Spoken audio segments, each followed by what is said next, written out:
ನಮಸ್ಕಾರಗಳು. ನನ್ನ ಹೆಸರು ಎಮ್ಮನಗೌಡ. ನಾನು 5ನೇ ತರಗತಿಯಲ್ಲಿ ಓದುತ್ತಿದ್ದೇನೆ. ಸೌರವ್ಯೂಹದ ಪರಿಚಯವನ್ನು ಮಾಡುತ್ತಿದ್ದೇನೆ.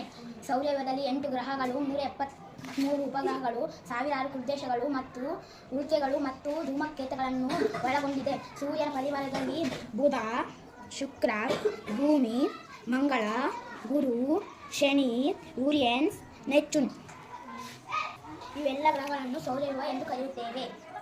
ನಮಸ್ಕಾರ, ನಾನು ರಜನಿ, 5ನೇ ತರಗತಿ. ಸೌರವ್ಯೂಹದಲ್ಲಿ ಎಷ್ಟು ಗ್ರಹಗಳಿವೆ ಹಾಗೂ ಅದರ ಪರಿವಾರವನ್ನು ಹೇಳುತ್ತಿದ್ದೇನೆ. ಸೂರ್ಯನಿಗೆ ಹತ್ತಿರವಿರುವ ಗ್ರಹ ಮತ್ತು ಚಿಕ್ಕ ಗ್ರಹ ಎಂದರೆ ಬುಧ. ಪ್ರಕಾಶಮಾನವಾಗಿ ಹೊಳೆಯುತ್ತಿರುವ ಗ್ರಹ ಬೆಳ್ಳಿ ಚುಕ್ಕಿ ಗ್ರಹ ಎಂದು ಕರೆಯುತ್ತಿರುವುದು ಶುಕ್ರ ಗ್ರಹಕ್ಕೆ. ಹಾಗೂ ಜೀವಿಗಳು ಒಳಗೊಂಡ ಏಕೈಕ ಗ್ರಹ ಎಂದರೆ ಭೂಮಿ. ಎಲ್ಲರಿಗೂ ನಾನು 5ನೇ ತರಗತಿಯಲ್ಲಿ ಓದುತ್ತಿದ್ದೇನೆ.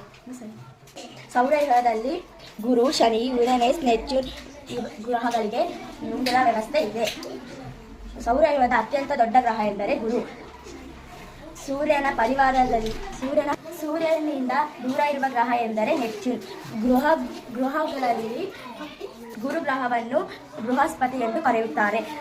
ಮಂಗಳ ಗ್ರಹದಲ್ಲಿ ಕೆಂಪು ಗ್ರಹ ಇದೆ. ಭೂಮಿಯ ನೈಸರ್ಗಿಕ ಉಪಗ್ರಹ ಎಂದರೆ ಚಂದ್ರ. ನಮಸ್ತೆ.